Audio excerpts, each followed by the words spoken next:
नमस्कार मित्रों, कैसे हो भाई। उम्मीद करता हूँ सब लोग बढ़िया होंगे और इन्जॉय कर रहे होंगे। तो आपका अपने YouTube चैनल पर पुनः स्वागत है, अभिनंदन है। तो अपने आज पुनः बढ़ाने जा रहे हैं आगे सेक्शन अभिरुचि के कुछ इम्पोर्टेंट MCQ को। अपने पिछले 6 पार्ट तक 90 क्वेश्चन यानी 19 क्वेश्चन कर दिए थे, 90 क्वेश्चन।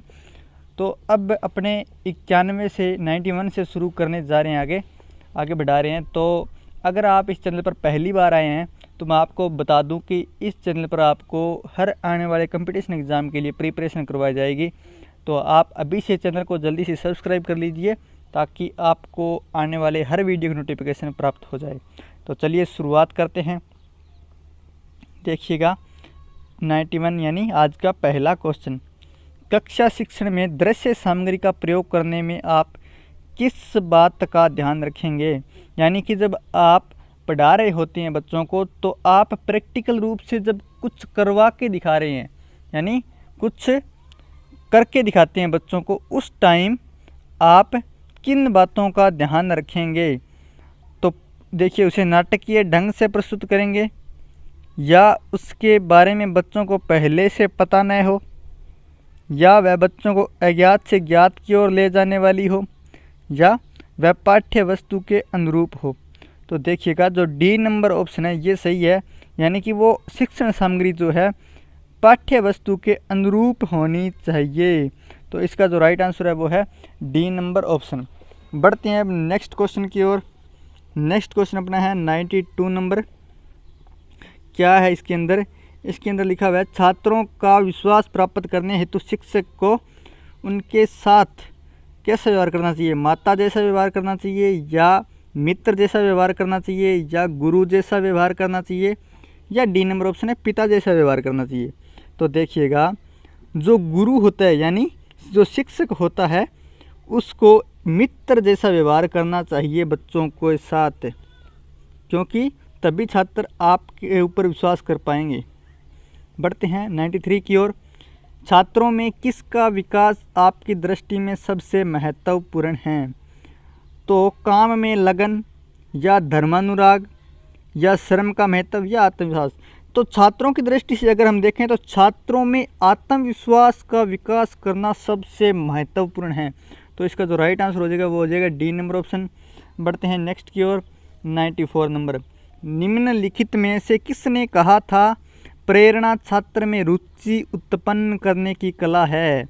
तो देखिएगा ये जो है उत्पन्न लिखा हुआ है, मिसप्रिंट है ये, उत्पन्न, ठीक है। तो उसके बाद में उत्पन्न करने की कला ये किसने कहा था कथन। तो ये जो कथन कहा था वो है अपना थॉमसन। ए नंबर ऑप्शन इसका राइट हो जाएगा आंसर। बढ़ते हैं नेक्स्ट क्वेश्चन की ओर 95। कठिन शब्दों का अर्थ समझाने का व्यवहारिक ढंग है उनका पर्यायवाची शब्द बताना, या उनको वाक्य में प्रयोग करके बताना, या उनका विलोम शब्द बताना, या ये सभी। तो देखिएगा कठिन शब्दों का अर्थ समझाने का जो व्यवहारिक ढंग है वो ये सभी आंसर है। तो इसका राइट आंसर हो जाएगा डी नंबर ऑप्शन। बढ़ते हैं नेक्स्ट की ओर 96 की ओर। ऋग्वेद में कहा गया है कि शिक्षा सभ्य समाज का लक्षण है, या विद्या है, या जीवन का अंतिम लक्ष्य है, या प्रकाश का स्रोत है। तो देखिएगा इसका जो आंसर है वो है सभ्य समाज का लक्षण है। ये कहा गया है ऋग्वेद में शिक्षा के बारे में। बढ़ते हैं नेक्स्ट 97 की ओर। शिक्षा संस्कृति का परिरक्षण ही नहीं करती वरना उसको क्या करती है, समृद्ध भी बनाती है, लोकरंजक भी बनाती है, आध्यात्मिक भी बनाती है, परिभाषित भी करती है। यानी शिक्षा जो है संस्कृति का परिरक्षण के साथ साथ इनमें से कौन सा कार्य करती है, जो ये ऑप्शन दिए हुए हैं इनमें से, तो वो है उसको समृद्ध भी बनाती है, यानी को संस्कृति को शिक्षा समृद्ध भी बनाती है।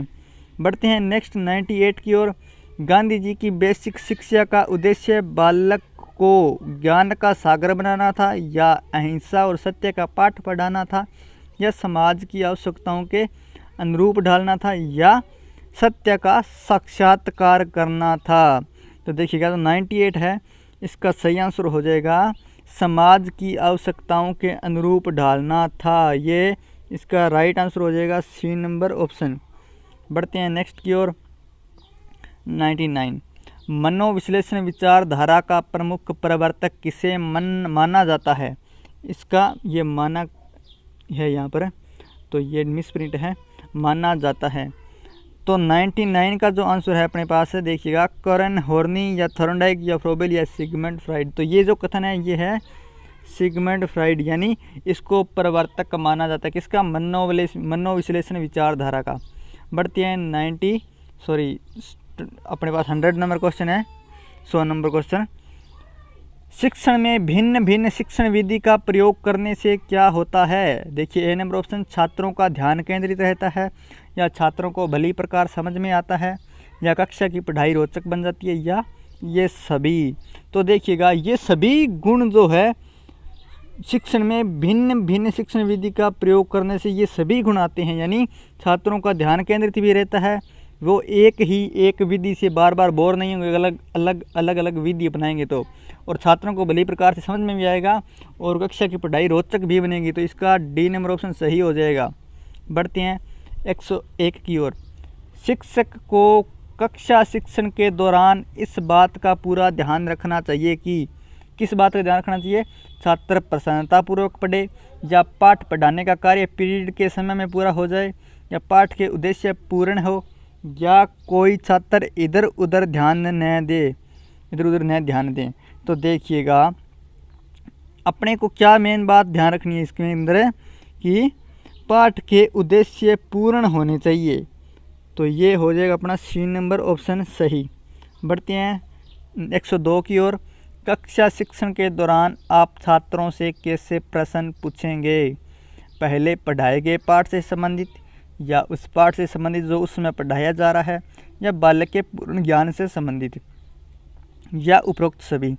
तो देखिएगा इसका जो राइट आंसर हो जाएगा वह उपरोक्त सभी, यानी कि आपको पहले पढ़ाए गए पाठ से संबंधित भी पूछना है, उस पाठ से संबंधित भी पूछना है जो आप पढ़ाया जा रहा है, और बालक के पूर्ण ज्ञान से संबंधित भी क्वेश्चन पूछना है। तो इसका राइट आंसर हो जाएगा डी नंबर ऑप्शन।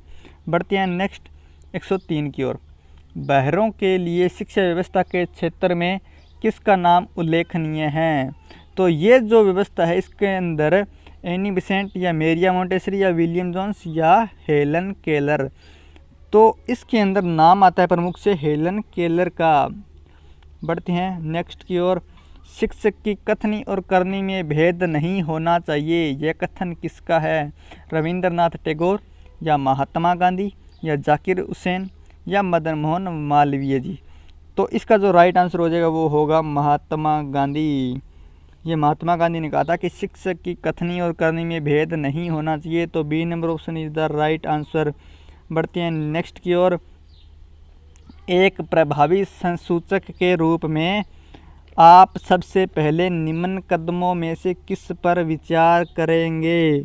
संचार माध्यमों का चयन, या मूल्यांकन प्रक्रिया की योजना बनाना, या संचार के उद्देश्य निर्दिष्ट करना, या इनमें से कोई नहीं। तो जो इसका राइट आंसर हो जाएगा वो होगा संचार के उद्देश्य निर्दिष्ट करना, यानी एक प्रभावी संसूचक के रूप में आप सबसे पहले निम्न कदमों में से आपको ये विचार करना चाहिए कि संचार के उद्देश्य निर्दिष्ट होने चाहिए, यानी कहीं ना कहीं लिखे हुए होने चाहिए, या कहीं ना कहीं वो एक प्रकार से सबको बताने योग्य होने चाहिए, जहाँ पे से लोग सब जान सकें। तो आज के लिए अपने करेंगे इतने ही क्वेश्चन। आप चैनल को जल्दी से कर दीजिए सब्सक्राइब और लाइक, वीडियो को शेयर भी करना मत भूलिएगा। और आज के लिए करेंगे इतना ही। थैंक यू, धन्यवाद। बाकी करेंगे नेक्स्ट क्लास में।